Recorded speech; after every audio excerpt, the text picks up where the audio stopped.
We need to solve this rational inequality and keep any domain restriction from the original fraction. First, the denominator of the original fraction cannot be 0.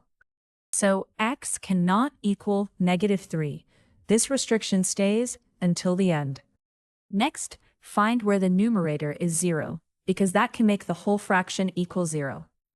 The numerator is 0 at 3, and the denominator is not 0 there, so this endpoint may be included. The critical values split the number line into 3 intervals to test. For the interval to the left of -3, choose -4 as a test point. Substitution gives a positive value, so the left interval satisfies the inequality. We keep the interval to the left of -3, but -3 itself is still excluded. Now, test a point between -3 and 3, such as 0. This value is negative, so the middle interval does not satisfy the inequality. Because the fraction is negative throughout this interval, we reject it. Finally, test a point to the right of 3, such as 4.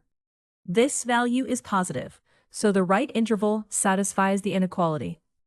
The interval to the right of 3 is part of the solution. Since the inequality allows equality, include 3, where the numerator is 0. A common mistake is to include -3 because the left interval works, but the original denominator is 0 there.